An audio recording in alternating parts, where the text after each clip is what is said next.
Il y a quelque chose d'étrange qui se passe quand on passe une journée entière sans que personne ne prononce votre prénom. Pas un message, pas un regard, pas même le signe infime que quelqu'un, quelque part, a pensé à vous.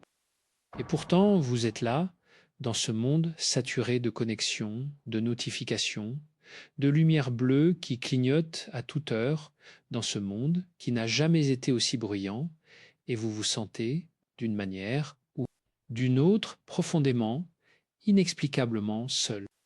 Ce n'est pas une plainte, ce n'est pas une faiblesse. C'est une réalité que Christophe André a rencontrée des centaines de fois dans son cabinet, dans les yeux de gens ordinaires qui venaient lui dire souvent pour la première fois à voix haute cette phrase terriblement simple: je ne sais plus comment croire en moi. Avers, et si cette sensation, ce vide étrange qui s'installe parfois au creux de la gorge, juste là, à la base du cou, comme une pression douce mais persistante, n'était pas un signe de faiblesse, mais de début, quelque chose. Et si ce malaise, cette impression d'être devenu étranger à soi-même, était en réalité la porte d'entrée vers une forme de force que vous n'avez pas encore reconnue. Il y a un mot pour ce que vous traversez. Un mot précis, ancré dans la recherche clinique et dans des siècles de sagesse humaine. Mais ce mot, on y reviendra. Parce que pour l'entendre vraiment, il faut d'abord comprendre ce qui vous a amené jusqu'ici. Restez. Parce que ce que vous allez entendre dans les prochaines minutes pourrait changer la trajectoire de ce qui vient. Pas de façon abstraite, pas de façon théorique, de façon concrète à partir d'aujourd'hui. Et si vous partez maintenant, vous emportez avec vous le même poids qu'à votre arrivée. Ce serait dommage. Imaginez un mardi matin ordinaire. Pas un mardi de catastrophe, pas un mardi de deuil ou de rupture spectaculaire. Juste un mardi. Vous vous levez. Le café se prépare. Vous regardez votre téléphone, comme tout le monde, comme les 7,8 milliards d'habitants de cette planète qui commencent leur journée en vérifiant si quelqu'un a pensé à eux pendant la nuit. Rien d'urgent. Quelques nouvelles du monde, toutes mauvaises, parce que le monde a décidé depuis longtemps que les bonnes nouvelles ne font pas cliquer. Vous fermez l'application, vous buvez votre café. Et quelque chose, une ombre légère, s'installe dans votre dos, entre les omoplates. Comme si quelqu'un posait une main froide, là où vous ne l'attendiez pas. Ce n'est pas la dépression, pas encore. Ce n'est pas la crise existentielle des films, c'est plus subtil. C'est cette impression, légère mais tenace, que la journée qui commence ne vous appartient pas vraiment. Que vous allez la traverser, oui, mais un peu à côté de vous-même. Christophe André connaît ce mardi-là. Il l'a vu dans les récits de ses patients, il l'a étudié dans les recherches sur la solitude moderne. Et il a remarqué quelque chose de très précis. Ce n'est pas la solitude des gens isolés géographiquement qui fait le plus de dégâts. C'est la solitude des gens entourés. Celle qui s'installe dans une réunion de travail où tout le monde parle mais personne n'écoute vraiment. Celle qui surgit au milieu d'un dîner de famille où les mots s'échangent, mais les âmes restent closes. Celle qui fleurit, avec une ironie cruelle, précisément dans les endroits que l'on pensait être des remparts contre elle. Bueno, et c'est là que commence quelque chose d'important. Parce que si vous vous reconnaissez dans ce mardi-là, si vous sentez que quelque chose résonne dans cette description, alors vous êtes exactement là où il faut être. Et si vous voulez partager votre propre mardi, celui qui vous a amené ici, les commentaires sont ouverts. Christophe André a toujours dit que la parole partagée est déjà une forme de soin. Chaque témoignage, chaque phrase déposée là, crée une communauté invisible de gens qui se reconnaissent les uns dans les autres. Et si vous ne voulez pas que les prochaines vidéos vous échappent, parce que ce que nous allons explorer ensemble mérite d'être suivi, il y a un bouton, juste là, qui vous gardera dans la conversation. Puis, maintenant, il faut parler de quelque chose d'inconfortable, de ce qui se passe vraiment quand on laisse cette solitude s'installer sans lui répondre. Parce que la solitude n'est pas statique. Elle ne reste pas gentiment dans son coin, à attendre que vous vous en occupiez. Elle évolue, elle s'adapte. Et si on ne l'affronte pas, elle commence à remodeler, lentement mais sûrement, la façon dont vous percevez le monde et les gens qui vous entourent. Dejam pensar un momento. Vous avez peut-être déjà remarqué ce phénomène. Au début, c'est juste de la fatigue sociale. Vous avez moins envie de voir les gens. Vous déclinez une invitation ici, une autre là. Ce n'est pas dramatique. Tout le monde a besoin de se ressourcer. Mais ensuite, quelque chose se durcit légèrement. Les invitations se font moins fréquentes, parce que les gens, sans le savoir, captent une sorte de signal invisible que vous émettez. Un signal qui dit « je ne suis pas vraiment disponible ». Et ils respectent ça, à leur façon, en se tournant vers d'autres. Christophe André a observé ce mécanisme avec une précision clinique. Ce n'est pas de la malveillance, ce n'est pas un abandon délibéré. C'est quelque chose de beaucoup plus subtil et beaucoup plus douloureux. La solitude non gérée crée une distance émotionnelle que les autres perçoivent sans pouvoir la nommer. Vous devenez progressivement une présence légèrement absente. Vous êtes là physiquement, mais quelque chose d'essentiel s'est retiré. Et les gens autour de vous, ceux qui vous aiment, ceux qui voudraient s'approcher, finissent par ressentir une frustration qu'ils ne comprennent pas eux-mêmes. Ils essaient de vous rejoindre, mais il y a comme une vitre transparente entre vous et eux. Et voilà où cela devient vraiment sérieux. Parce que si vous ne prenez pas conscience de ce processus maintenant, si vous continuez à laisser la solitude creuser son sillon en silence, vous risquez de perdre précisément ce que vous cherchez à protéger, les liens qui vous restent. Les recherches en psychiatrie sont claires là-dessus. L'isolement chronique n'est pas seulement douloureux psychologiquement, il reconfigure littéralement la manière dont le cerveau traite les interactions sociales. Les personnes en isolement prolongé commencent à interpréter les gestes neutres comme des menaces. Un regard distrait devient une marque de mépris. Un message sans réponse rapide devient une preuve d'abandon. Et ce filtre déformant, une fois installé, est extrêmement difficile à retirer. Ce n'est pas une menace abstraite. Christophe André a accompagné des patients qui, partis d'un simple mardi ordinaire, comme celui que nous décrivions, ont glissé sur cette pente sans même s'en rendre compte. Des gens brillants, sensibles, capables d'une profonde tendresse, qui se sont retrouvés, quelques années plus tard, dans un isolement qu'ils n'avaient pas choisi, mais qu'ils avaient, sans le savoir, construit pierre par pierre. Et le plus douloureux n'était pas leur propre souffrance. C'était de voir, dans leurs yeux, la stupéfaction de réaliser que pendant ce temps, les gens qu'ils aimaient avaient continué à vivre, à se rapprocher d'autres personnes, à tisser des liens nouveaux. Il avait manqué quelque chose d'irremplaçable, du temps, de la présence, des moments qui ne reviennent pas. Et vous ? Est-ce qu'il y a déjà quelqu'un dans votre vie qui essaie de vous rejoindre et à qui vous répondez d'une façon légèrement moins entière qu'avant ? Quelqu'un qui frappe à la porte de votre disponibilité émotionnelle et qui trouve non pas un refus, mais une sorte d'absence polie. Si oui, cette question mérite de rester là, dans votre esprit, pendant quelques instants. Maintenant, allons plus loin, parce que la solitude a une deuxième nature, plus sombre, moins souvent évoquée. Et c'est là que beaucoup de gens s'arrêtent, soit par peur, soit par épuisement. Mais c'est précisément là qu'il faut regarder.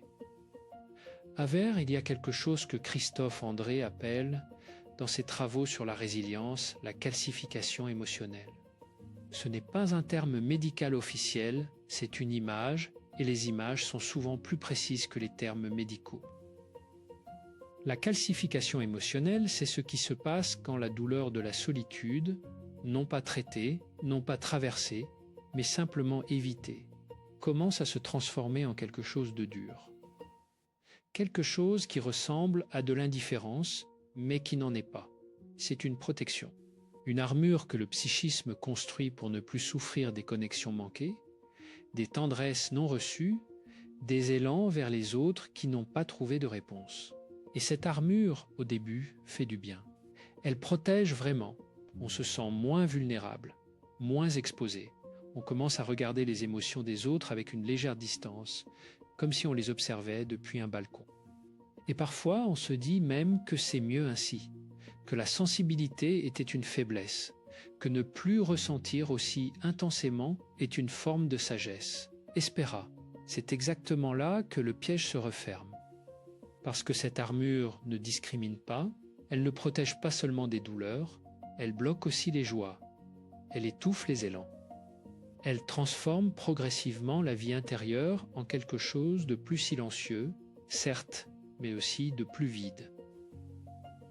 Et les gens qui portent cette armure depuis trop longtemps finissent par faire quelque chose de très révélateur. Ils se plaignent non pas d'avoir trop mal, mais de ne plus rien ressentir vraiment. Ni la douleur, ni la joie, ni l'envie, ni le dégoût. Une sorte de gris permanent qui efface les contours de l'existence. Christophe André a rencontré Marie, une femme de 47 ans, cadre dans une entreprise de communication, entourée, professionnellement, respectée, compétente.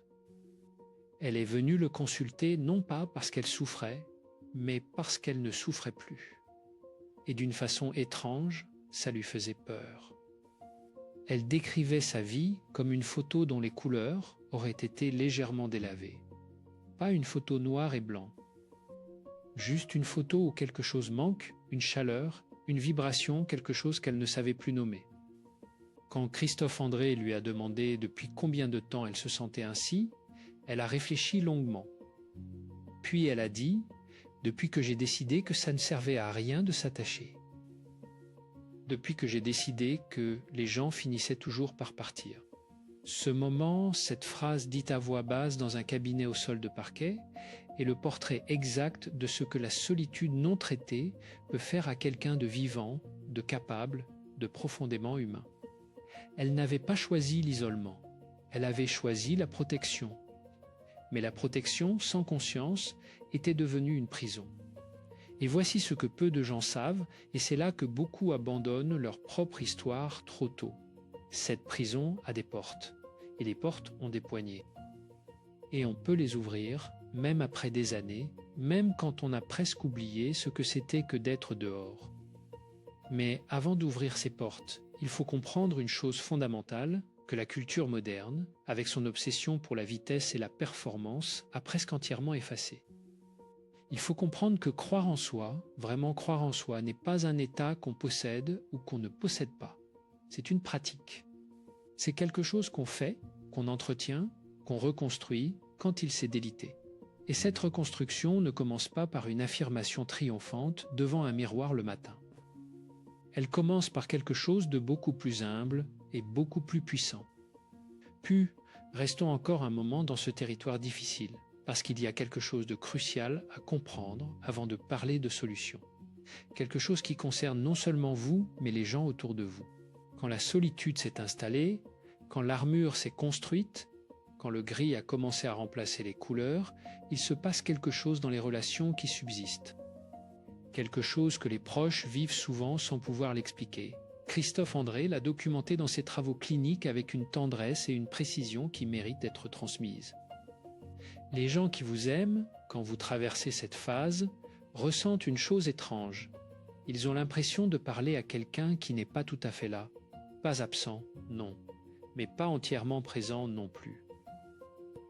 Et cette demi-présence, ce fantôme de contact, est souvent plus douloureuse pour eux qu'une absence franche. Parce qu'elle les place dans une position impossible. Ils ne peuvent pas vous en vouloir, vous êtes là, vous répondez, vous fonctionnez. Mais quelque chose d'essentiel ne passe plus.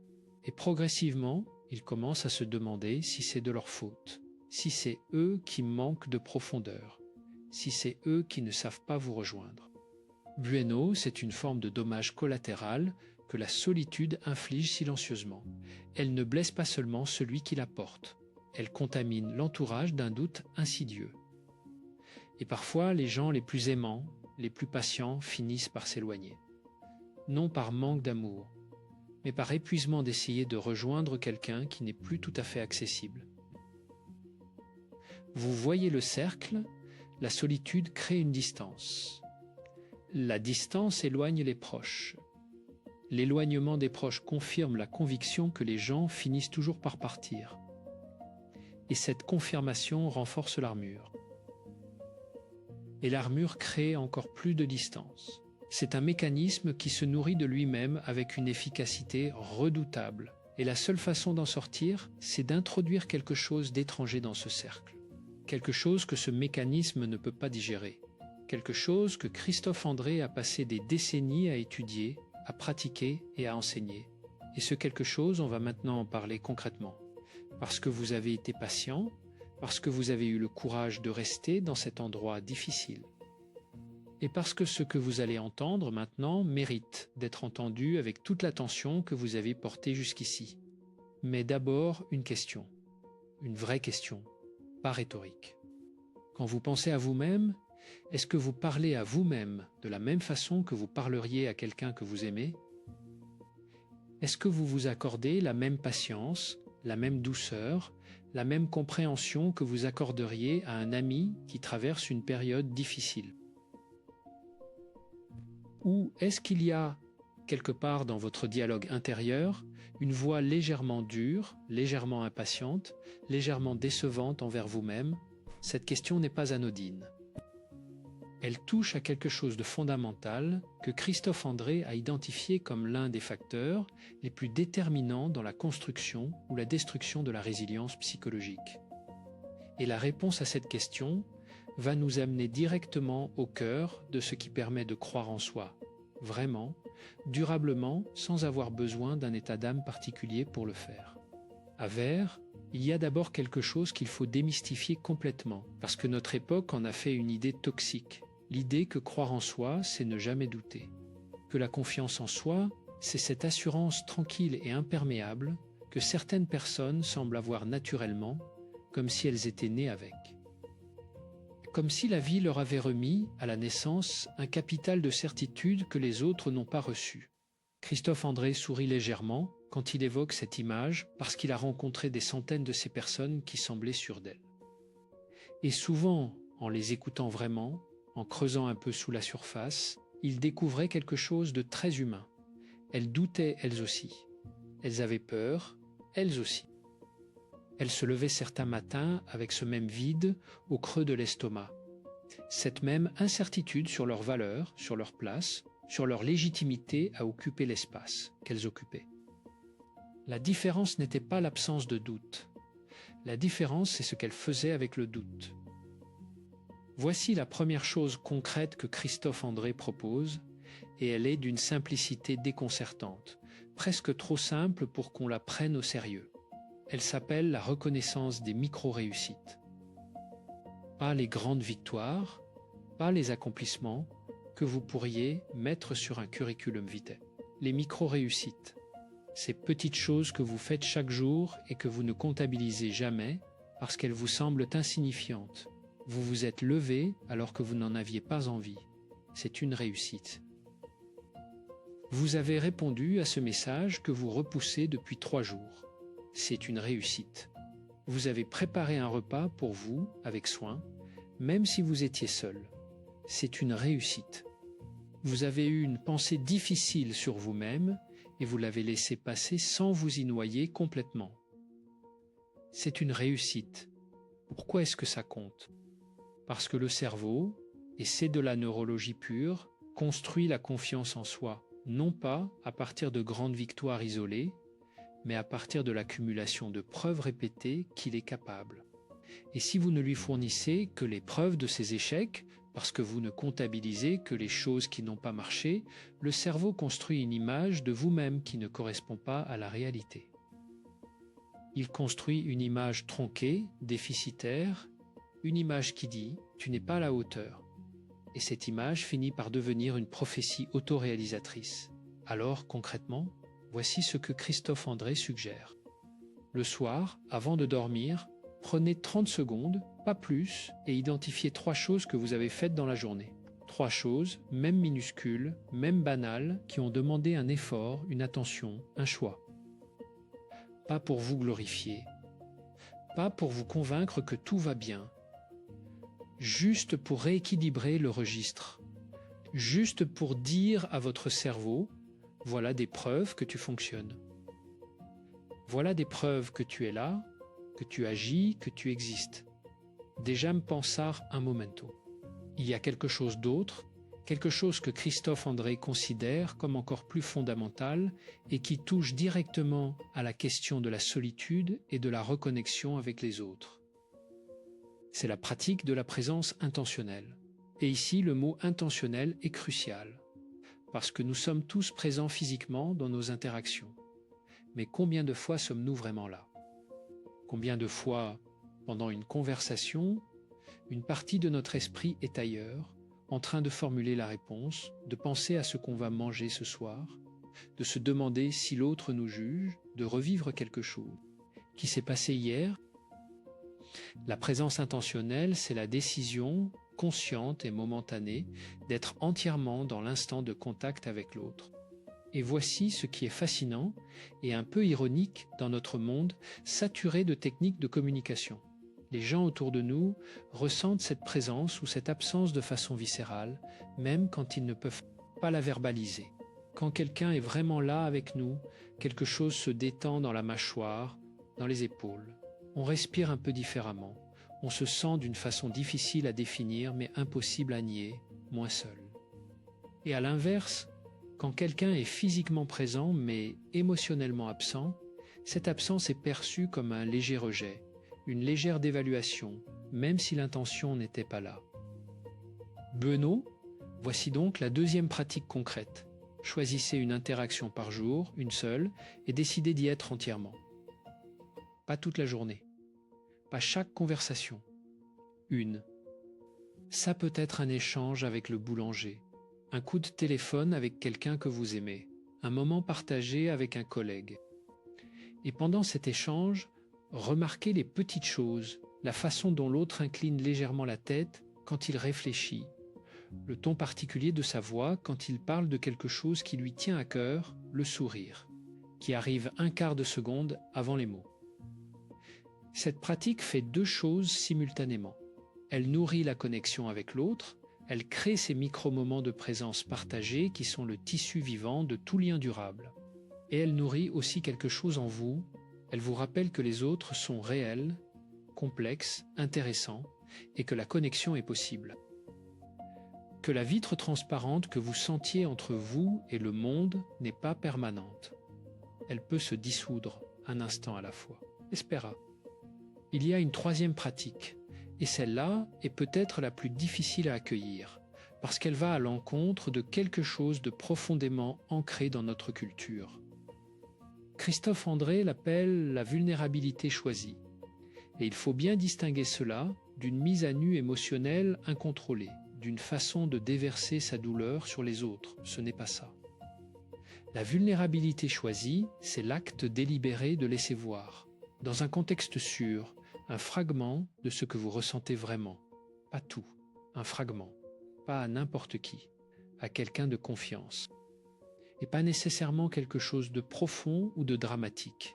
Ça peut être aussi simple que de dire à quelqu'un « Tu sais, ces derniers temps, je me sens un peu à côté de moi-même. » Ou « J'avais envie qu'on se voie parce que ta compagnie me fait du bien. » Ces petites phrases, ces petites ouvertures ont un effet que Christophe André a observé encore et encore dans sa pratique clinique. Elles créent instantanément une profondeur dans la relation. Elles disent à l'autre « je te fais confiance ». Et la confiance, quand elle est offerte sincèrement, a tendance à être reçue avec soin. Et ici, quelque chose d'important. La vulnérabilité choisie brise le cercle de l'isolement de l'intérieur, parce qu'elle introduit dans ce cercle fermé quelque chose d'inattendu. Une réponse humaine. Une réponse qui dit, souvent sans mots, moi aussi. Ou je suis là. Ou simplement, je t'entends. Puis, il y a maintenant quelque chose que nous devons aborder, quelque chose qui est au cœur même de ce que Christophe André a exploré le plus profondément dans sa carrière. C'est la question du rapport à soi-même, de cette voix intérieure qui commente notre vie en continu, qui juge, qui évalue, qui compare.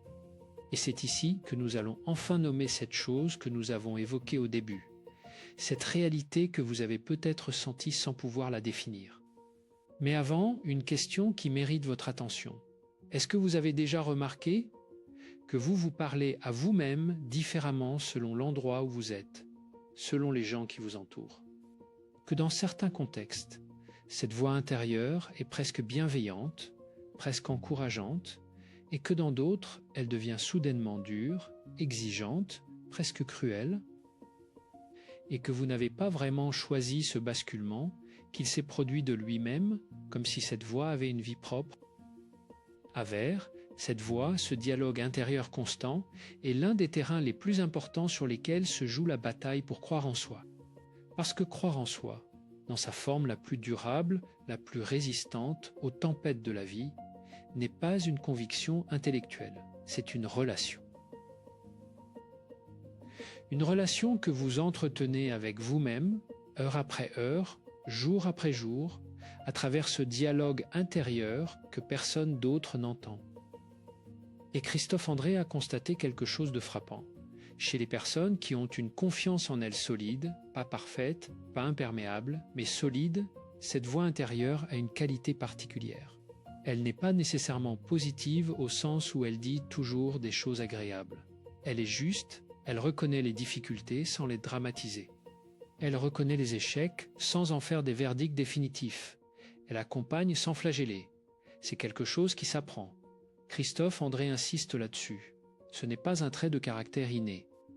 C'est une compétence, une habitude que le cerveau peut développer à n'importe quel âge, y compris et peut-être surtout après des années où cette voix a été sévère. La pratique s'appelle la reformulation compassionnelle. Et voici comment elle fonctionne concrètement. La prochaine fois que vous vous surprenez à formuler une pensée dure sur vous-même, une pensée du type « je suis nul, je ne mérite pas », ça ne sert à rien d'essayer, ou même quelque chose de plus subtil, comme « évidemment », que ça n'a pas marché, qu'est-ce que tu t'imaginais, faites une pause.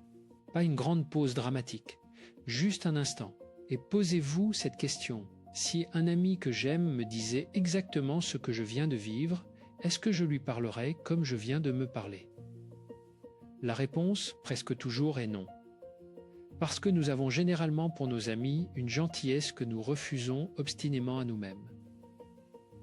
Et cette asymétrie, cette générosité que nous donnons aux autres et que nous nous retenons, est l'une des sources les plus profondes et les moins visibles de l'affaiblissement de la confiance en soi. Dejam pensar un momento. Réformuler. Pas pour vous mentir, pas pour effacer la réalité, mais pour lui donner sa juste proportion. Au lieu de « je suis nul », essayez « j'ai fait quelque chose qui n'a pas marché ». Au lieu de « je ne mérite pas », essayez « je traverse une période où je doute de ma valeur et c'est compréhensible vu ce que j'ai vécu ». Au lieu de « ça ne sert à rien d'essayer », essayez « j'ai peur d'échouer encore et cette peur est une information, pas une vérité absolue ». Cette reformulation, pratiquée régulièrement, commence à modifier quelque chose dans la structure même de votre dialogue intérieur. Elle ne l'efface pas, elle l'humanise.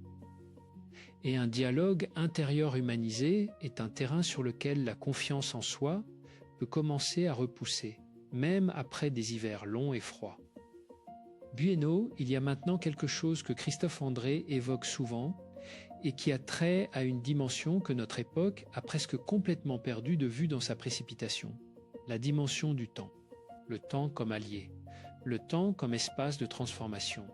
Nous vivons dans une culture qui a déclaré la guerre à la lenteur.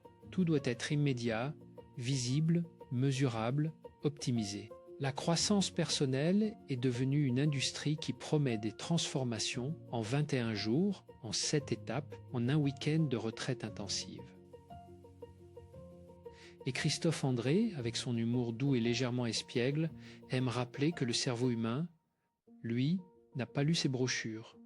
Le cerveau humain fonctionne à son propre rythme. Il a besoin de répétition. Il a besoin de patience. Il a besoin de ce que les anciens appelaient, avec une sagesse que nous aurions intérêt à redécouvrir, la pratique. La pratique, pas la performance, pas le résultat immédiat. La pratique, c'est-à-dire l'acte de revenir encore et encore à quelque chose, même quand ce quelque chose est imparfait, même quand les progrès sont invisibles, même quand on a l'impression de faire du surplace. Christophe André pense souvent à ses patients qui commençaient une pratique de méditation, de pleine conscience, de journalisation, et qui revenaient la semaine suivante en disant « Je n'ai pas senti de changement ». Et il leur répondait quelque chose qu'il répète avec conviction, le changement est d'abord souterrain, comme les racines d'un arbre qui travaille dans le noir avant que la moindre pousse ne soit visible en surface. Vous ne voyez pas le travail, mais il se fait. Et voici une quatrième pratique, qui touche à cette dimension du temps et qui est particulièrement puissante pour les personnes qui traversent des périodes de doute profond sur elles-mêmes.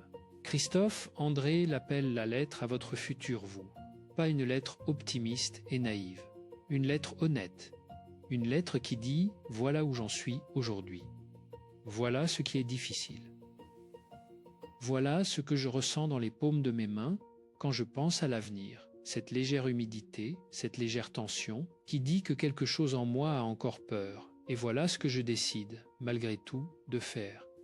Un petit pas, un seul, mais un pas. Cette lettre, quand on la relit quelques mois plus tard, fait quelque chose de précieux. Elle transforme le temps en témoin.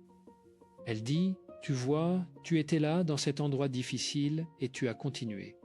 Elle crée une preuve tangible de votre propre résilience. Une preuve que personne d'autre ne peut vous donner, parce qu'elle vient de vous, pour vous. Espéra, il y a quelque chose d'encore plus profond que nous n'avons pas encore touché. Quelque chose qui, selon Christophe André, est le fondement silencieux sur lequel toutes ces pratiques reposent. Quelque chose sans quoi les techniques restent des techniques, des outils sans main pour les tenir. C'est l'acceptation, pas la résignation. Il faut être absolument précis sur cette distinction parce que la confusion entre les deux a fait beaucoup de dégâts. La résignation dit « c'est comme ça ne changera pas, je n'ai pas le choix ». L'acceptation dit quelque chose de radicalement différent. C'est comme ça en ce moment. Et je peux être avec ça, sans me battre contre la réalité de ce moment, tout en choisissant ce que je fais ensuite. L'acceptation dans la tradition de la pleine conscience que Christophe André a contribué à introduire dans la psychiatrie française n'est pas une posture passive, c'est une forme de courage. C'est l'acte de regarder la réalité de sa situation, même la plus douloureuse, sans la fuir, sans la dramatiser, sans la nier et de rester là avec elle, de lui tenir compagnie pour ainsi dire. Parce que c'est seulement quand on cesse de fuir quelque chose qu'on peut commencer à le traverser. Et voici ce que Christophe André a observé encore et encore dans sa pratique. Les personnes qui ont le plus de mal à croire en elles ne sont pas nécessairement celles qui ont traversé les épreuves les plus dures. Ce sont souvent celles qui dépensent le plus d'énergie à fuir leurs propres états intérieurs.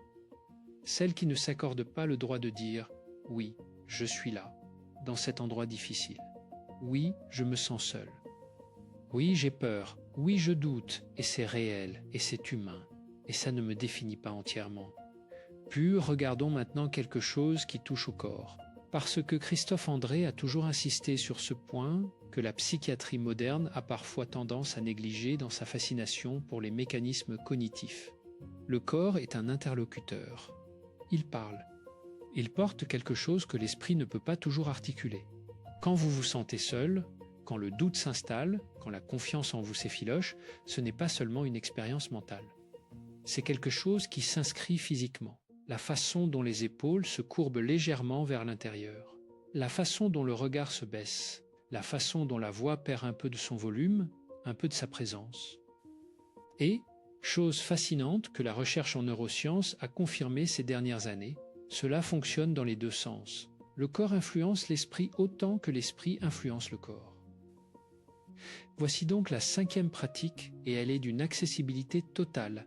Elle ne coûte rien. Elle ne demande aucun équipement, aucune application, aucun abonnement mensuel, ce qui est presque suspect dans notre époque. C'est la pratique de la posture consciente. Pas au sens militaire, pas au sens de se tenir raide comme un piquet. Au sens de remarquer, plusieurs fois dans la journée, comment vous habitez votre corps. Est-ce que vous prenez de la place? Est-ce que vous respirez jusqu'au bas du ventre?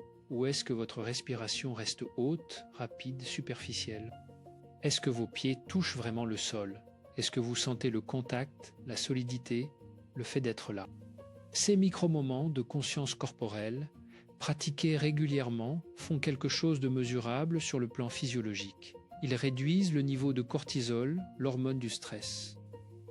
Ils activent le système nerveux parasympathique, celui qui dit au corps « tu es en sécurité ». Et cette sensation de sécurité, même légère, même momentanée, crée l'espace intérieur nécessaire pour que quelque chose d'autre que la peur ou le doute puisse exister. Bueno, et maintenant nous arrivons à quelque chose que Christophe André considère comme l'une des vérités les plus importantes et les moins comprises de la psychologie humaine. Une vérité qui touche directement à la question centrale de ce que nous explorons ensemble. La vérité, c'est celle-ci. La confiance en soi n'est pas un point de départ, c'est un point d'arrivée. Et pour la plupart des gens, c'est aussi un point de départ du voyage suivant. Ce n'est pas un état stable qu'on atteint et dans lequel on s'installe confortablement pour le reste de sa vie. C'est quelque chose de vivant, de fluctuant, qui grandit quand on le nourrit et qui s'atrophie quand on le néglige. Et voici la partie qui est peut-être la plus libératrice de tout ce que nous avons dit jusqu'ici. Vous n'avez pas besoin d'attendre d'avoir confiance en vous pour agir. Vous n'avez pas besoin de vous sentir prêt. Vous n'avez pas besoin que le doute disparaisse. Christophe André l'a dit à des centaines de patients, et il le répète avec une conviction tranquille. L'action précède souvent le sentiment. On n'attend pas d'avoir confiance pour agir. On agit, et c'est l'action qui construit la confiance. Déjà, pensar un momento, c'est contre-intuitif. Parce que nous sommes conditionnés à croire que les émotions commandent les comportements. Que si nous ne nous sentons pas confiants, nous ne pouvons pas agir de façon confiante. Mais la recherche en psychologie comportementale montre quelque chose de beaucoup plus intéressant. Les comportements influencent les émotions. Agir comme si vous aviez confiance, non pas de façon performative, non pas en prétendant que vous n'avez pas peur, mais en choisissant de faire le pas malgré la peur, crée des preuves neurologiques que votre cerveau enregistre et intègre. Christophe André pense souvent à Thomas, un homme de 35 ans, qui était venu le consulter après une période de chômage prolongé qui avait profondément érodé son estime de lui-même. Thomas avait une conviction ancrée, il ne valait rien professionnellement. Chaque entretien raté confirmait cette conviction. Et chaque confirmation renforçait la peur du prochain entretien, ce qui dégradait sa performance, ce qui amenait un nouvel échec. Christophe André ne lui a pas proposé de changer ses pensées. Il lui a proposé quelque chose de plus simple et de plus immédiat. Changer un comportement, un seul. Chaque matin, avant de commencer sa journée de recherche d'emploi, Thomas devait faire une chose qu'il trouvait utile, quelque chose dans laquelle il avait une compétence réelle, même petite. Réparer quelque chose dans l'appartement, cuisiner un plat qu'il maîtrisait, aider un voisin avec quelque chose de concret. L'objectif n'était pas de résoudre son problème d'emploi. L'objectif était de créer chaque matin une preuve de compétence, une preuve enregistrée dans son corps, dans ses mains, dans cet endroit juste derrière les yeux où les images de soi-même se forment et se consolident. Quelques semaines plus tard, Thomas décrivait quelque chose d'étrange. Il n'avait pas encore trouvé de travail, mais quelque chose avait changé dans la façon dont il entrait dans les entretiens. Il était légèrement plus là, légèrement moins en train d'attendre le verdict. Et cette légère différence a fait, au bout du compte, toute la différence. À Vert, nous approchons de quelque chose d'essentiel. De ce mot que nous avons promis de nommer, de cette réalité que nous avons tournée autour depuis le début. Et avant de le nommer, il faut poser une dernière question. Qu'est-ce qui vous a empêché, jusqu'ici, de croire vraiment en vous? Pas les circonstances extérieures, pas les échecs, pas les déceptions, pas les gens qui vous ont blessé. Ces choses ont joué un rôle, oui, mais elles ne sont pas la réponse profonde. La réponse profonde, selon Christophe André, est presque toujours la même, quelle que soit l'histoire particulière de chaque personne. C'est la peur de se tromper sur soi-même. La peur que si on commence vraiment à croire en soi, à se faire confiance, à s'investir pleinement, on découvre que c'était une illusion, que la réalité donnera raison au doute. que cette voix intérieure sévère avait raison depuis le début. C'est une peur profondément humaine, et elle mérite d'être reconnue comme telle, avec compassion, sans condescendance.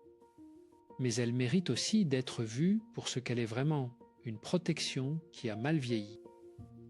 Une stratégie que votre psychisme a développée pour vous protéger d'une douleur passée et qui est devenue, avec le temps, un obstacle à la vie que vous pourriez avoir. Espera. Voici maintenant ce mot, ce concept que Christophe André a mis au cœur de son travail clinique et de ses écrits depuis des décennies. Ce mot que la psychologie moderne a formalisé, mais que la sagesse humaine connaissait depuis longtemps, sous des formes différentes, dans des cultures différentes, dans des siècles différents. Ce mot, c'est l'autocompassion, la compassion envers soi-même, non pas la complaisance, non pas le refus de voir ses propres limites, mais la capacité de se traiter dans les moments de difficulté, de doute, d'échec, avec la même gentillesse fondamentale qu'on accorderait à quelqu'un qu'on aime. Christine Neff, dont les travaux ont profondément influencé Christophe André, a montré dans des études rigoureuses que l'autocompassion est l'un des prédicteurs les plus fiables de la résilience psychologique, de la stabilité émotionnelle et, chose surprenante pour beaucoup, de la motivation à progresser et à s'améliorer. Ce n'est pas la sévérité envers soi-même qui pousse à s'améliorer, c'est la gentillesse, parce que la gentillesse crée la sécurité, et la sécurité crée l'espace pour oser. Bueno, l'autocompassion repose sur 3 composantes que Christophe André aime présenter ensemble parce qu'elles se soutiennent mutuellement. La première, c'est la bienveillance envers soi-même, pas l'autocongratulation. La bienveillance, cette façon de se dire quand on est dans la difficulté, c'est dur. Je vois que c'est dur et je suis de mon côté. La deuxième, c'est ce que Neff appelle l'humanité commune. Cette reconnaissance que la souffrance, le doute, l'échec ne sont pas des signes que vous êtes particulièrement défectueux ou particulièrement malchanceux. Ce sont des expériences humaines universelles. À ce moment précis où vous lisez ces mots, des millions de personnes dans le monde traversent quelque chose de semblable. Vous n'êtes pas seul dans votre solitude. C'est une des grandes ironies de la condition humaine et une des plus importantes à intégrer. La troisième composante, c'est la pleine conscience. Pas comme technique de relaxation, mais comme capacité à observer ce qu'on ressent sans s'y identifier entièrement. Avoir la pensée « je ne vaux rien » sans la croire aveuglément. À sentir la douleur sans en faire une prison. À être avec ce qui est, ni en le fuyant, ni en s'y noyant. Puis ces 3 composantes ensemble forment quelque chose de puissant. Elles forment ce que Christophe André décrit comme la base d'une confiance en soi véritable, non pas conditionnelle à la performance, non pas dépendante du regard des autres, mais ancrée dans quelque chose de plus, stable, de plus intime, de plus résistant aux tempêtes. Et maintenant, synthétisons. Parce que vous avez parcouru beaucoup de chemin depuis le début de cette conversation, vous êtes parti d'un mardi ordinaire, d'une solitude ordinaire, d'un doute ordinaire. Et vous avez traversé des territoires difficiles, des mécanismes sombres, des vérités inconfortables. Et vous voilà là avec ces outils dans les mains. La reconnaissance des micro-réussites, chaque soir, 3 choses, même minuscules, qui témoignent que vous êtes là et que vous agissez. La présence intentionnelle, une interaction par jour dans laquelle vous choisissez d'être entièrement là, d'offrir votre attention comme le cadeau rare qu'elle est. La vulnérabilité choisie, ce fragment d'authenticité que vous pouvez offrir à quelqu'un de confiance, cette petite ouverture qui brise le cercle de l'isolement de l'intérieur. La reformulation compassionnelle, cette façon de reprendre la voix intérieure sévère et de lui donner une juste proportion, non pas pour mentir, mais pour voir la réalité dans sa complexité plutôt que dans sa version la plus sombre. La lettre à votre futur vous, cette façon de transformer le temps en témoin, de créer une preuve durable de votre propre trajectoire. La posture consciente, ce retour au corps, à la respiration, au contact des pieds sur le sol, à cette sensation simple et fondamentale d'exister dans un espace physique. Et au centre de tout cela, l'autocompassion. Ce mot que nous avons porté ensemble depuis le début. Cette pratique qui n'est pas une technique parmi d'autres, mais le sol sur lequel toutes les autres poussent. À Vers, Christophe André aime conclure en parlant de ce qu'il appelle les empreintes de lumière. Ces moments, souvent discrets, presque oubliés, où quelque chose en vous a fonctionné. Où vous avez été courageux sans le remarquer. Où vous avez aidé quelqu'un sans calculer le retour. Où vous avez continué alors que tout vous invitait à vous arrêter. Ces moments existent dans chaque vie, même celles qui semblent les plus ternies par le doute. Ces empreintes ne disparaissent pas. Elles sont là, dans la mémoire de votre corps, dans les plis de votre histoire. Et l'une des choses les plus importantes que vous puissiez faire, peut-être dès aujourd'hui, c'est de commencer à les chercher. Pas les grands moments de gloire, les petites empreintes. Les traces légères mais réelles d'une vie qui a, malgré tout, trouvé des façons de continuer. Bueno, et voici une dernière pensée que Christophe André porte avec lui depuis longtemps. Une pensée qui vient de la tradition bouddhiste, mais qui résonne dans chaque cabinet de psychiatrie, dans chaque salle d'attente, dans chaque mardi ordinaire, la souffrance est inévitable. La misère est optionnelle. Nous n'avons pas le choix de traverser des moments difficiles. Nous avons le choix de la façon dont nous y répondons. Pas toujours, pas parfaitement, pas sans aide. Mais nous avons ce choix. Et c'est un choix qui vaut la peine d'être fait, encore et encore, même maladroitement, même imparfaitement, même les jours où on n'y croit pas vraiment. Parce que les jours où on n'y croit pas vraiment sont précisément les jours où le fait de continuer compte le plus. Ce sont ces jours-là qui construisent la résilience, pas les jours faciles. Les jours où on continue malgré tout. Ces jours-là, Christophe André les appelle les jours de fondation. Ils ne se voient pas de l'extérieur. Mais ils tiennent tout le reste. Espéra une dernière chose. Marie, dont nous avons parlé tout à l'heure, cette femme dont la vie était devenue une photo aux couleurs délavées, elle est revenue consulter Christophe André pendant plusieurs mois. Elle a commencé à pratiquer ces choses simples, une à une, sans se précipiter, sans attendre un résultat spectaculaire. Et un jour, elle est arrivée au cabinet avec quelque chose de légèrement différent dans les yeux. Pas de la joie exubérante, pas une transformation dramatique. Juste quelque chose de moins verrouillé dans la mâchoire, une légère disponibilité dans le regard. Elle a dit « J'ai appelé une amie que je n'avais pas contactée depuis 2 ans. Je lui ai dit que je pensais à elle. Elle a pleuré. Moi aussi. Et en raccrochant, j'ai senti quelque chose que je n'avais pas senti depuis longtemps. Pas du bonheur, quelque chose de plus tranquille. Quelque chose comme « Je suis encore là ». Christophe André pense que c'est l'une des phrases les plus importantes qu'un être humain puisse prononcer. Pas en triomphe, pas en défi, juste comme une constatation douce et réelle. Je suis encore là. Et tant que je suis là, quelque chose est possible. Puis, si vous avez écouté jusqu'ici, si vous avez traversé cette conversation avec nous, alors vous portez déjà quelque chose. Peut-être juste une graine. Peut-être juste une légère modification dans la façon dont vous allez vous parler ce soir. Peut-être juste la décision de noter 3 petites choses avant de dormir. Mais une graine, dans un sol qui a retrouvé un peu d'humidité, peut faire des choses surprenantes. Et si vous vous sentez reconnu dans ce que vous avez entendu, si quelque chose a résonné, si une partie de votre histoire a croisé quelque chose dans cette conversation, partagez-le. Pas pour nous, pour vous.